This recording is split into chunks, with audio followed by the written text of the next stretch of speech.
sintiéndose buena persona, ¿no? Cuando él se sentía buena persona, agente de la ley. Sin embargo, decía cosas que después nos va a ver un poco cómo actuó, ¿no? Al final y por qué él no se perdonaba. Él habla de que él, cuando llegó a Dachau, pues no tuvo misericordia con el comandante jefe del campo de concentración, no tuvo ninguna misericordia, lo dejó morirse, con lo cual no tuvo esa capacidad de perdonar en ese momento, ¿no? En el momento de la muerte del otro individuo, y también pues, participó en el asesinato, que fue un asesinato de los guardias del campo de concentración, con lo cual eso ya nos plantea que realmente, bueno, pues era un individuo violento. Evidentemente, también a lo largo de la película dice algo como escapaba la razón. O sea, que entiende que lo que había visto en el campo de concentración escapaba la razón y sin embargo él y los que iban con él también escapaban la razón y actúan violentamente. Y por último, algo que también hacen a lo largo de la película, que dicen que la violencia, o sea, no existe el orden moral, ¿no? O sea, que ahí hacen una consideración de que realmente la violencia, en cuanto tú te atacan algo que constituye que es lo tuyo, pues actúas violentamente, ¿no? Y por último, bueno, los experimentos con personas. Existía, y bueno, no sé si los que habréis venido a clase sabéis que, bueno, y tú lo sabes, Fernando, ¿no? En lo que es efectivamente la lobotomía prefrontal se utilizó en más. Fue Edgar Moniz, un premio Nobel, que ya no se nombra, porque que le dieron el premio Nobel precisamente por esa lobotomía, ¿no? Por desconectar la corteza prefrontal del resto del encéfalo, y con lo cual el individuo pues, no sentía, no volvía a sentir ni pasión, ni nada, ni era un individuo como tal. Y al final, ¿qué es lo que hay? ¿Qué es lo que ocurre? Os lo dejo la respuesta a vosotros, ¿no? ¿Qué pasó al fin? Esa es el quid de la cuestión. Bueno, pues, si tenéis preguntas, paso. ¿Hay alguna pregunta? Pero, si queréis es evidente que este señor sufre un estrés postraumático brutal. En primer lugar, creo que no necesariamente a lo mejor era un individuo violento, ni mucho menos, o puede decir, ¿no? Pero en principio yo pienso que no, pero realmente él sufre un estrés traumático, postraumático tremendo a partir de la experiencia en la guerra. Y sin duda, él luego, vamos, opino, ¿no? Que su experiencia como policía creo que la incrementa. Eso le lleva claramente a una dependencia del alcohol, seguro, y se convierte en un alcohólico también. Eso es lo que acaba, creo, afectando también y generando un estrés todavía mucho mayor en el caso de la mujer, ¿no? Que ya se ha visto con los 3 hijos, el otro en la guerra, el estrés de los niños ahora cuando vuelve de policía y encima con una adicción al alcohol. Y claramente eso es lo que acaba desencadenando algo tan brutal como degenerando la psicosis de ella, ¿no? Y que acaba de una forma terrible, ¿no? Que por suerte no es nada habitual, ¿no? Pero que y pasa. Estas 2 últimas semanas hemos visto, no sé si ha sido hace 2 semanas o 3 semanas, ¿no? Todos nos hemos enterado del caso que ha salido en televisión de, creo que era un sargento americano, ¿no? Que había estado en Irak, ¿no? Ahora estaba en Afganistán. Una persona que tenía favorable todos los informes clínicos que se pueden hacer en el ejército americano, que en principio vamos a pensar que son apropiados y demás. Y allí en Afganistán un buen día pues se brotó y creo que mató a 17, me parece, de los cuales 10 eran niños o 8 o 9 eran niños. Y que estos casos están ahí. No sé. Y no sé, un poco para alimentar un poquito más el debate. Yo desde luego creo que lo más sobresaliente de lo que se toca en la película sin duda es el esfuerzo titánico, diría yo, absolutamente titánico, que hacen los dos psiquiatras, ¿no? Sobre todo los más mayores, ¿no? Por realmente una persona, un psiquiatra que realmente es contrario a él dice que es contrario también a la psicofarmacología, de alguna forma, tampoco es muy proclive, pero desde luego muy contrario a la psicocirugía, ¿no? A la lobotomía, y la verdad es que hace un esfuerzo titánico, que evidentemente está muy adornado con la película, lo adorna muy bien el Scorsese, pero desde luego es un esfuerzo titánico desde el principio de la película, con los guardias y toda la parafernalia que además el señor para que en pocos días este hombre, entre comillas, recupere su cordura, ¿no? Cosa que efectivamente creo que al final En mi opinión es que lo consigue, ¿no? La película se puede interpretar en la parte final de muchas formas, ¿no? Pero que él es verdad que voluntariamente acaba accediendo a la lobotomía, ¿no? Que por otra parte era el candidato perfecto de lobotomía, que o sea, una persona se le ve inteligente, es violenta, ¿no? Y por tanto es muy fácil que tuviera beneficio, se beneficiara de la lobotomía, ¿no? El aspecto ese sedativo, de dejarlo en paz, ¿no? Como dice, aquí estamos para dejarlo en paz, ¿no? Que intentaban los otros, ¿no? Bueno, lo más curioso de la técnica esa que se inventó de la lobotomía es que se basó en un experimento en un único mono y que después cuando se repitió en alguna ocasión daban resultados completamente distintos. O sea, no me acuerdo del mono, pero una mona se llamaba Lucio o algo así, que cuando la lobotomizaron pues se volvió muy mansa porque era como muy violenta y eso le sugirió al médico este que era de Lisboa, a Moniz, que después le dieron el premio Nobel, ¿no? Junto con Hess, ¿no? En los años 40 y tantos, ¿no? O 50 y tantos. Pero lo de la lobotomía no fue solo experimental, fue muy experimental al principio. No, el Moniz no la ejecutó nunca, se asoció con... Sí. Y había varios tipos, había una lobotomía, había una lobectomía, una lobotomía. La última era la auditofrontal, la que decían que era más... Esa fue la descubrió otro médico que era así, decía que era compasivo, que quería... Me recordaba bastante, además se parece físicamente al psiquiatra este, tiene un aire, que lo hacía por compasión fundamentalmente, pero era un auténtico maníaco porque practicaba lobotomías 15 en un día y era un show, iba con una furgoneta por los Estados Unidos visitando los centros psiquiátricos y decía, venga, ponérmelos encima todos en una cama y cada uno en una cama, perdón, y nada, se dedicaba a practicar las lobotomías, la orbital, que era la más sencilla, porque las otras con cirugía más radical pues era muy complicado. Esta es muy fácil porque se accede bueno, pues a ciegas, ¿no? Se accede a través de la órbita, que el hueso es muy fino y la trayectoria con un punzón, que era un punzón de picar hielo, pues básicamente entra fácilmente y luego nada más que deslizas a un lado y otro y cortas los lóbulos frontales, con lo cual desconectas completamente la personalidad. En muchos casos se amansan, pero se convierten casi en vegetales, ¿no? Y en muchos casos se morían, pero claro, no había ninguna regulación al respecto, se podía hacer de cualquier manera y se hicieron pues decenas de miles, 50, 60.000 lobotomías se practicaron por todo el mundo, hasta en niños se hacían. Niños que no iban muy bien en clase en Japón, o que eran un poco hiperactivos y tal, en Japón se hicieron lobotomías en niños, sencillamente, pero vamos, con los padres agradecidos incluso y los familiares de gente de carácter violento, porque se lo dejaron ahí postradito y tal, pues un poco, de hecho, pues lo agradecían bastante. Ahora lo que sí, vamos, hay quien quiere que se quite el premio Nobel de Moniz. Vamos, lo que pasa es que andan ahí peleando para intentarlo quitar, pero bueno, eso es la historia que ganó de eso. Pero al fondo lo que te dice es lo que pasa en la ciencia, Antonio, y en la neurociencia igual, ¿no? Pero es que en aquel momento había mucha gente muy convencida, es decir, realmente lo de este psiquiatra que llega a hacer ese esfuerzo titánico por darle otra oportunidad y por armar una parafernalia gigantesca y sabe si de aquí lo salvo de que pase por aquí, es que no era lo habitual, pero sí, en aquel momento es que se hacían muchísimas y vamos, es que le dieron el premio Nobel a la persona que lo hacía, ¿no? Bueno, realmente no lo hacía. Él tuvo la idea. Bueno, sí, quiero decir, pero exactamente, sí, pero que estaba muy validado. Vamos, estaba tan validado que una de las personas a las que se lo hicieron era la hermana que fue el presidente de Estados Unidos, Kennedy. La hermana de Kennedy se lo hicieron, que por cierto la dejaron bastante menos válida.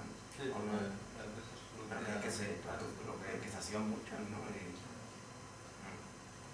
De hecho, al final la película se ve el punzón y todo para... Sí. Como el picayelo para...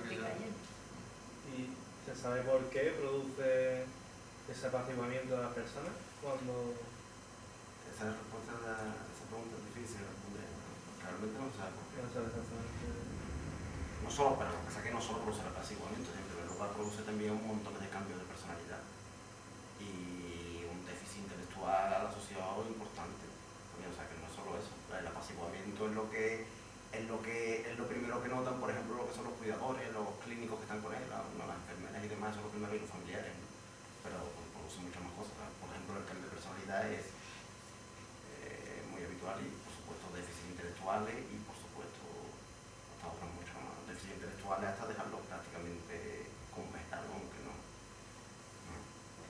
¿Durante cuánto tiempo se hicieron las lobotomías antes de que se...?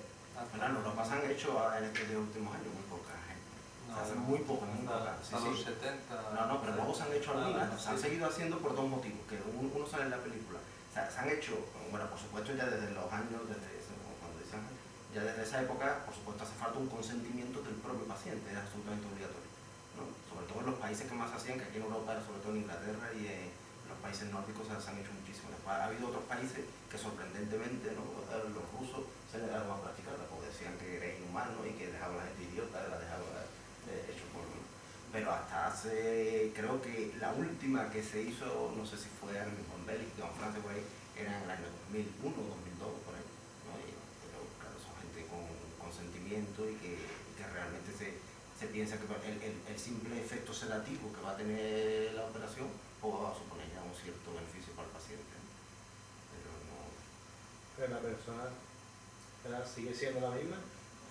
Hombre, la persona sigue siendo la misma, un poquito cambiado. Es distinto ya podemos hablar de que es otra personalidad, Pero el único fin que buscan con la lobotomía es simplemente que dejen de sentir... Claro, en definitiva, cuando se justificaba en su época era que era una forma de desconectar las emociones y entonces, pues claro, de alguna forma el paciente iba a dejar de sufrir y esas alucinaciones no iban a ser una experiencia tan terrible para él, entonces eso de alguna forma lo iba a relajar en pacientes de este tipo, ¿no? Como hemos visto en la película. Y después otra cosa para la que se usa la lobotomía, que estábamos hablando, no recuerdo, era para el dolor, para la solución del dolor, y en esos casos se hacía unilateral y tal, y se han practicado algunas excursiones para reducir del Pero dolor. realmente con muchísimos fármacos no algo que Claro, se puede sustituir. evidentemente, por supuesto, claro, ahora, por supuesto. Ahora no consigues en ningún hospital serio que se haga una cosa de eso, por mucho que se empeñe un médico en que diga que eso no es lo mejor.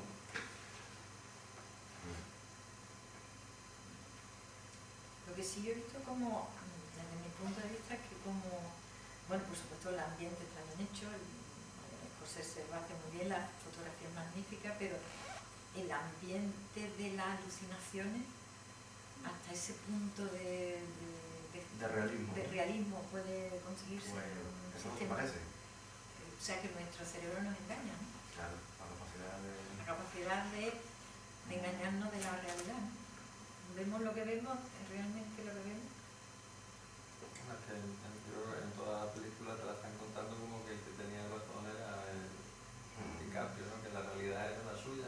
Y yo, bueno, hasta el último momento estuve dudando si había realmente dos realidades ahí. Claro. Es que la oigo la cosa. Es que no es fácil reconstruir la película, siempre al final no. Y, ¿verdad?, se conocen casos como el de Leonardo DiCaprio en la película. ¿Verdad?, casos tan... bueno, imagino que sí, en ¿Se casos... refiere a gente violenta? O... Bueno, casos de desdoblamiento de personalidad, puede llamarse. Lo de personalidad, ¿no? De construirse un personaje para no Claro, que se sufrir. Claro, sí, equivocan vale. tanto la realidad que han creado ellos mismos. Claro, eso es muy habitual, claro. En ese tipo de pacientes, sí. En un brote de eso, claro.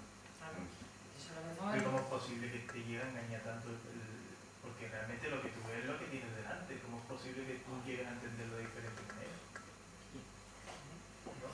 Vamos a ver, la LSD, ¿por qué se tomaba la LSD? No, porque te hacían ver alucinaciones, te hacían ver colores, te hace ver una realidad distinta. Y el que escucha voces, el esquizofrénico que escucha voces, que dice que tiene que matar a tu madre, eso lo estamos viendo vamos, no continuamente, pero ¿cuántas noticias encontramos de esquizofrénicos que matan a la madre o que matan a alguien de la ¿Y familia? cuál es la diferencia entre un cerebro normal y este tipo de cerebro, fisiológicamente hablando? Bueno, en algunos casos tienen explicación como el que haya un pequeño tumor que esté generando esos cambios de personalidad. En otro, el que haya pequeños brotes no de estilo epiléptico, o sea, de grandes epilepsias, pero que sean los iniciadores. Y en general, el que haya desbalance en los neurotransmisores que controlan fundamentalmente la personalidad. En eso es en lo que más... Entonces lo más afectado ahora pues es los tratamientos neurofarmacológicos y también el tratamiento psicológico de la personalidad. Ya la electroconvulsión y esta cirugía pues ya están bastante descartadas, pero esta película se centra en la frontera en la que comenzaba a desarrollarse la neurofarmacología y bueno, este psiquiatra era más reacio a utilizarla, parece que tenía él abogaba sobre todo por confrontarlo a la realidad para ver si salía, ¿no? Salía de ese estado y en algún momento volvía a la realidad y parece que lo consiguieron. Lo decía hace 7 meses, tengo este acuerdo, pero volvía a repetir la película otra vez, una y otra vez. Parece que había eso, primero el estrés postraumático de la guerra en la que estuvo, fue lo que, de hecho es lo que más ha llenado los centros psiquiátricos a lo largo del siglo pasado, era precisamente eso, el producto del estrés de esa situación, de las situaciones de guerra. Parece que el horror al que se le somete debe ser tan grave, fíjate, ¿no? Y todos los veteranos de Corea y los veteranos de Vietnam y los veteranos de las guerras actuales pues siguen realmente saliendo bastante afectados. Luego es un factor muy clave para destruir una personalidad y eso es lo que pienso que es determinante para todo lo que inicia, ¿no? la historia, la trama de la película. El tipo vino tocado de la Segunda Guerra Mundial. Pero estamos hablando entonces de que factor, digamos, externo, la vivencia puede tener el mismo efecto que una enfermedad un poco más tipo esquizofrenia ¿no? O sea, que un trauma puede afectar la personalidad tanto como un defecto fisiológico. Claro, pero o sea, a lo mejor no lo pienses solo desde el punto de vista patológico, ¿no? O sea, piénsalo desde un punto de vista, en primer lugar, normal, ¿no? Es decir, realmente las emociones también las crea el cerebro.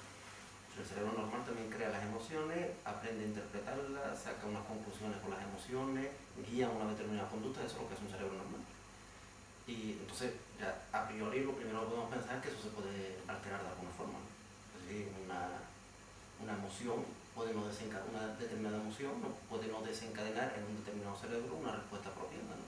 Entonces, a partir de ahí, yo sí que te caben todas las opciones. No sé si con eso... Pero no sé yo, corrígeme si me equivoco, pero por ejemplo en los centros psiquiátricos hay un alto porcentaje de individuos esquizofrénicos o que con brotes psicóticos que han empezado por las drogas. O sea que claro, a lo mejor subyace, hay más, pero que las drogas van y te ayudan a desencadenar brotes psicóticos. Claro, no solo la vivencia normal, no solo el manejar las propias emociones normales o algunas que son emociones quizás más extremas, ¿no? Como las que se viven en una situación traumática como esta, ¿no? Como una guerra o lo que sea, otra, ¿no? Un incendio o cualquier. Claro. Y lo mismo con la droga. Claro. La droga, vamos, si tú tienes ya una personalidad, porque no es que sea genética, pero sí hay una cierta tendencia. Claro. Y si tú tienes esa personalidad y encima pues te ayudas con la droga, pues puedes desencadenar todo eso. Igual que está claro que no todos nos enfrentamos igual a las emociones, ¿no? Ni a todos nos afectan igual, ni todos tenemos lo que ahora se llama eso de la inteligencia emocional, todos por igual, ¿no? Una resiliencia, ¿no? De ser capaces de salir de un trauma. Bueno, y en esos casos de traumas tan grandes que te hacen olvidar toda la realidad, ¿se ha visto en algún caso algún cambio fisiológico, como por ejemplo cambio de secreción de neurotransmisores o no sé, algún cambio estructural, alguna estructura del cerebro? O sea, porque quizás se produzca un estrés muy grande y se produzca un daño puntual en alguna... Esto no se conoce así directamente, es decir, lo que se piensa más bien es que se sabe que hay ciertas cosas, ¿no? Por ejemplo, esto famoso que llaman lo que se llama el pruning o la poda del lóbulo prefrontal, ¿no? Que alcanza el pico máximo en la adolescencia y por eso muchas veces los brotes de tipo esquizofrénico se dan justamente en la adolescencia, ¿no? También ante situaciones de estrés, ¿no? Que antes por ejemplo, antes pues, se decía mucho que era muy fácil que ocurriera el ambiente, ¿no? A los chavales con 18 años, y se relacionaba, por ejemplo, con un efecto de poda sináptica que es natural, que es normal, ¿no? Y que se da en todo el cerebro a lo largo de la adolescencia, y que hay gente que decía que pudiera estar incrementado en los pacientes esquizofrénicos, hay gente que lo ha relacionado con una disfunción de los receptores NMDA, en fin, pero un desencadenante así claro no hay. Lo que sí es verdad es que con las drogas, ahora se está viendo que con determinados fármacos y con determinadas drogas podemos mimetizar esos efectos, el efecto de un brote, ¿no? Con una determinada sustancia, ¿no?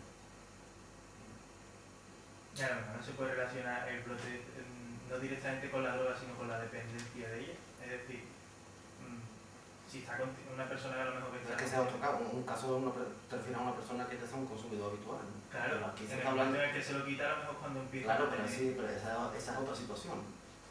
Es decir, el ambiente neuroquímico, por así decirlo, que puede tener una persona que es un consumidor habitual es distinto a un sujeto normal que ante una determinada droga pues tienen, ¿no? Ante un determinado fármaco pues se desencadena un brote, que muchos de estos se dan con algunas drogas, ¿no? En personas que son consumidores ocasionales, ¿no?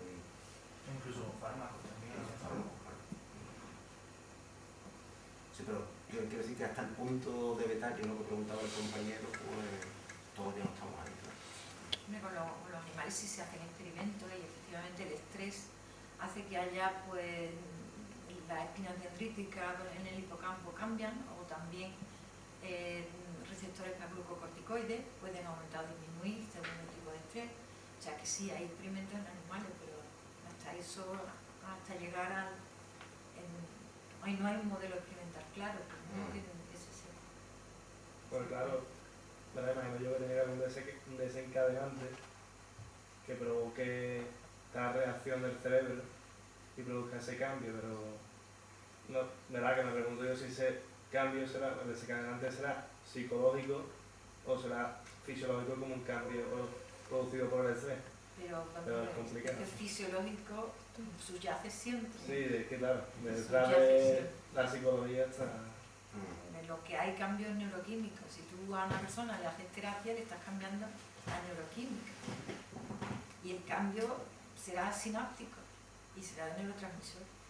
O sea que siempre está la fisiología por debajo. Pero esos cambios fisiológicos se pueden conseguir solo con psicología. O los cambios, por ejemplo, a la hora de una persona, de tratar a esa persona, la tratan tanto psicológicamente como con fármacos. Pero a lo mejor la forma de intentar revertir su situación para controlarla dentro de lo que cabe, podría conseguirse solo con psicología, o también son necesarios, ya que está relacionado un poco la parte fisiológica en cuanto a neurotransmisores o algo relacionado. Si ese tipo de cambios se puede conseguir solo con la psicología o también puede servir, o es necesario los fármacos. Hasta donde yo sé, ahora mismo hay dos tendencias y los psiquiatras tienden a irse en una dirección, o acentúan mucho la terapia psicológica y desconfían de los colegas que utilizan mucho los tratamientos farmacológicos, y lo contrario, los que solamente ven que de una manera farmacológica se puede tratar las alteraciones, ¿no? Creo que esas son las dos escuelas fundamentales que hay ahora, y ahí está el debate de cuántas pastillas más te recetan o cuánto tratamiento psicológico más te dan. Yo hasta ahí soy de acuerdo también y soy tolerante. Hasta ahí soy tolerante en que haya dos corrientes. En lo que no soy tolerante, un poco, ¿no? Y me parece que, cuando digo tolerante me refiero desde el punto de vista científico, ¿no? Es el no aceptar que la intervención conductual, la intervención psicológica, en definitiva es una intervención sobre el cerebro. Eso sí es un problema. Si el creerte que tú, porque estás haciendo una intervención conductual, no estás manipulando ninguna variable cerebral o neural, pues eso sí es un error conceptual.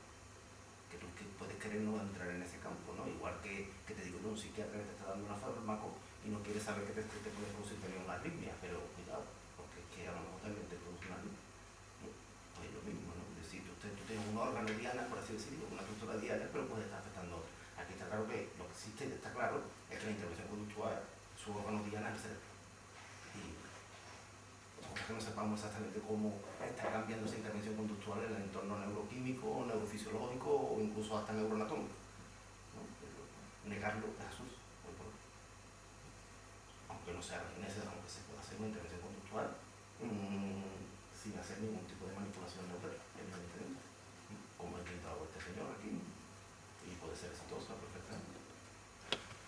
Eso es como los lavados de cerebro, ¿no? Que los lavados de cerebro básicamente es conductual, que no...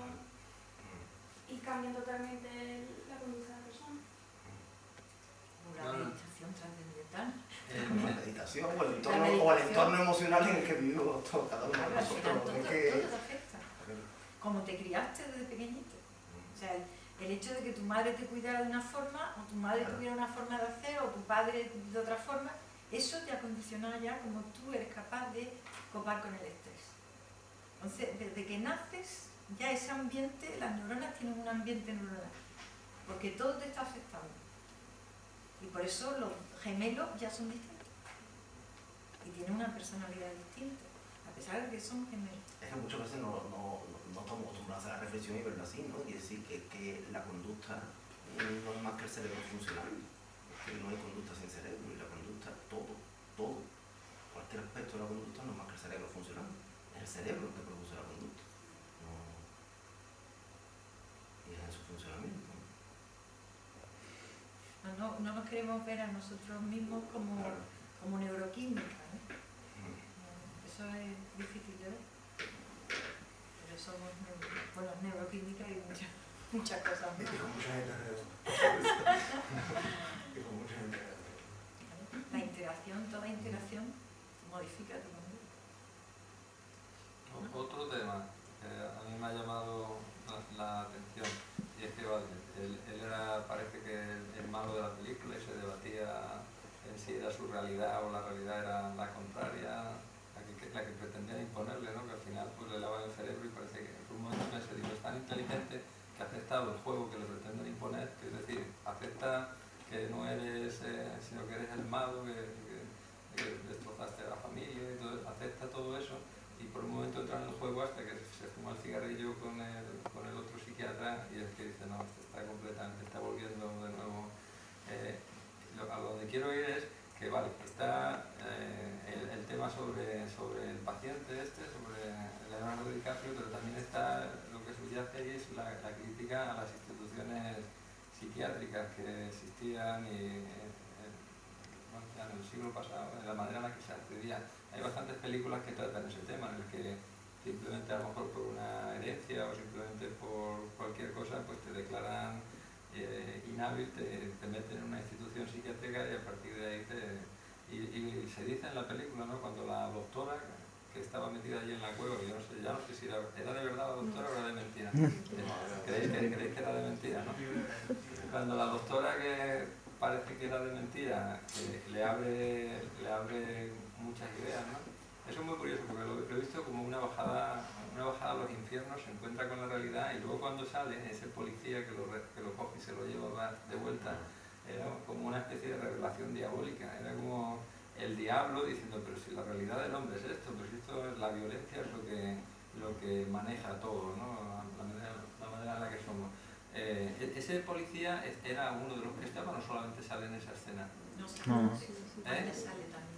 ¿Sale? Sí, cuando lo apuestan en aquel sitio con toda la gente. Pregunta por él. ¿Qué dice que Pues es lo que me pareció, pero bueno, una crítica a la manera en las instituciones, en la que se hacían las cosas en esas instituciones, eran lugares cerrados, ¿no? Lugares muy cerrados donde además tienes que adaptarte, si os acordáis, nada más que llega él al psiquiátrico y está en el primer nivel, que son los jardineros que estaban por allí cortando el césped, la señora esa que le dice calladito y se ríe, como diciéndole, aquí tienes que aprender a adaptarte a este ambiente.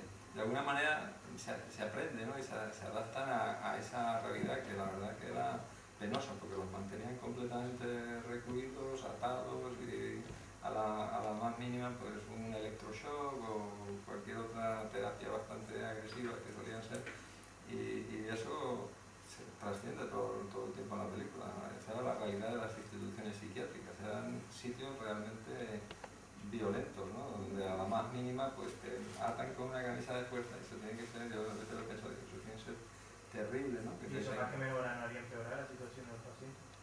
Claro, Te recetaban 3 sesiones de electroshock, que era meterte un calambrazo de 400 voltios ahí para freírte la mitad de la neurona.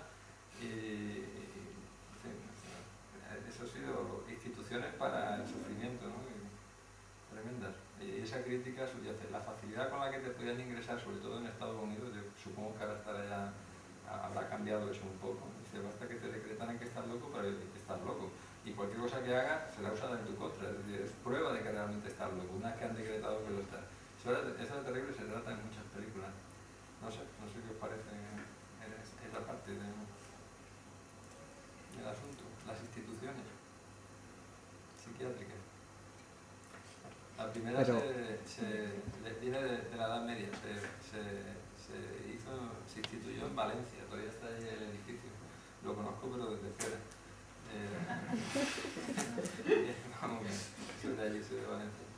Y en la Edad Media las fuentes de dolor extremo que hacían que muchos perdieran en el norte, pues eran las pestes, sobre todo las grandes las enfermedades que sucedían. En algunos casos enfermedades de transmisión sexual, como la sífilis. Acá, cuando es un proceso terciario, pues ya tu cerebro está trastornado, ¿no?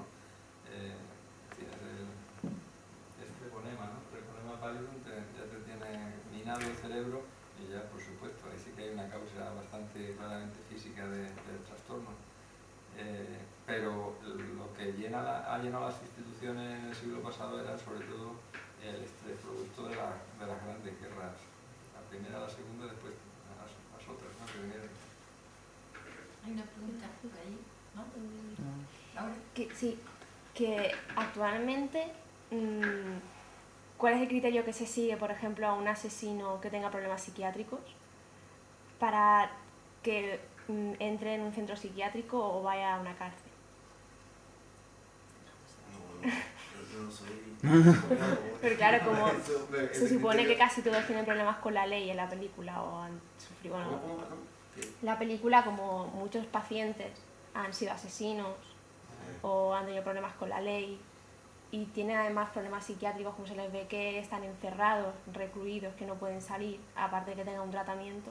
Actualmente eso como, o sea, una persona, un esquizofrénico que mata a gente, a personas, eso realmente como que hace, va a la cárcel y tiene un tratamiento allí o tiene un tratamiento y no va a la cárcel. El decreto forense, ahí el juez llegará hasta donde llega, se tiene que aceptar el peritaje de forense que diga. Pero yo creo que lo mantienen privado de libertad. Sí, está privado de libertad, lo que no sé si es en una institución. Claro, la diferencia entre mandarlo a una institución psiquiátrica o la diferencia entre mandarlo a una cárcel. Entonces, y el debate legal en muchos casos es conseguir que no lo decreten como loco para que lo puedan mandar a una cárcel, ¿no? Como este que se dedicó a pegar tiros en aquella isla este verano pasado. Sí.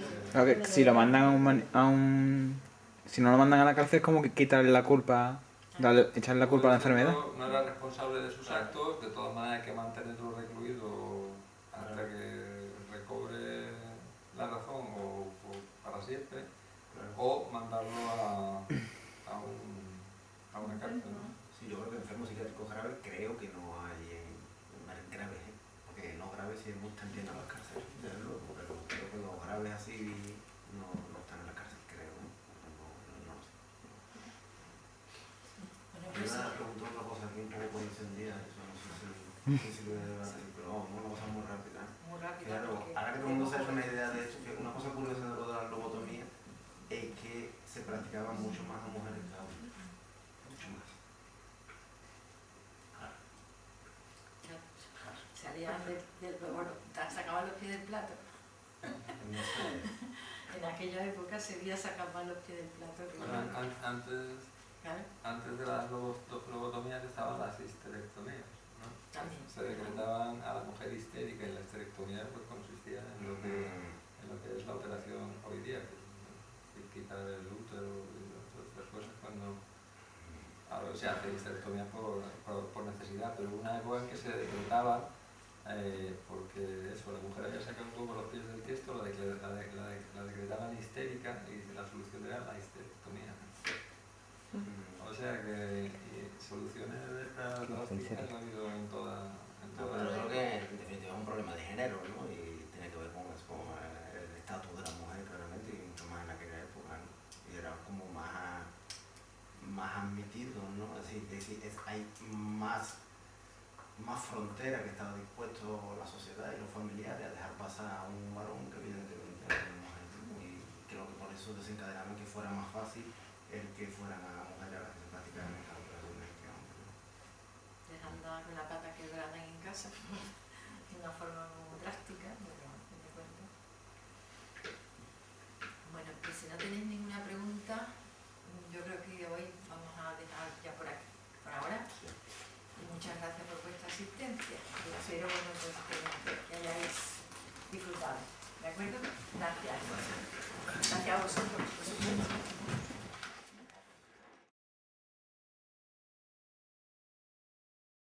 Pues, igual que uno reacciona diferente a las voces